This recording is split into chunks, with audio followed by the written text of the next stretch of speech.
Bonjour, connaissez-vous un artisan local à découvrir dans la région? Oui, je vous conseille le moulin de la Floristerie à Orge.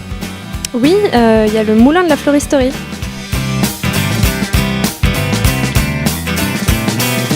Bonjour Annette. Bonjour. On est ici au moulin de la Floristerie. Quelle est votre activité? Alors ici au moulin, on a plusieurs activités en fait. On fabrique des accessoires pour la fabrication de fleurs artificielles, pour la haute couture, pour la mode, pour les confiseurs de haut de gamme, pour les théâtres. Et on fait aussi accueil de public pour montrer ce savoir-faire qui est unique en France. Pouvez-vous me raconter un peu l'histoire de ce moulin? Alors, première fois qu'on parle d'un moulin ici à Orge, en Haute-Marne, c'est en 1321. Donc vous voyez, bientôt on va pouvoir fêter nos 700 ans. Et donc à l'époque, c'est un moulin à farine qui va durer, cette activité va durer jusqu'à fin du 19e siècle.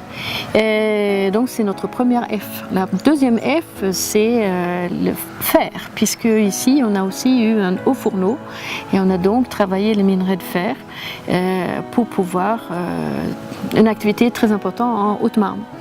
Et en 1903, c'est l'établissement Briançon qui vient s'installer ici, puisqu'ils ont quelque chose ici très important, c'est-à-dire l'énergie de la roue à aube. Et donc c'est comme ça que l'industrie de la fleur artificielle vient dans Haute-Marne en Champagne-Ardenne. Pouvez-vous m'expliquer un peu les différentes étapes de la création d'une fleur?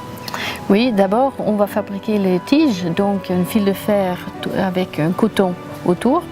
Ensuite on va fabriquer notre pistil et les pistils, donc ou bien les fruits. Et ensuite on va pouvoir préparer les feuilles ou les pétales. Et donc on découpe, ensuite on le gaufre, ensuite on va peut-être les teinter. Et puis après on va mettre ça ensemble, c'est-à-dire qu'on va mettre la tige dans la fleur et on va pouvoir avoir une fleur finie. Vous me faites visiter? Bien sûr, je vais même vous faire une fleur peut-être. Ça vous dit? Avec plaisir. On y va?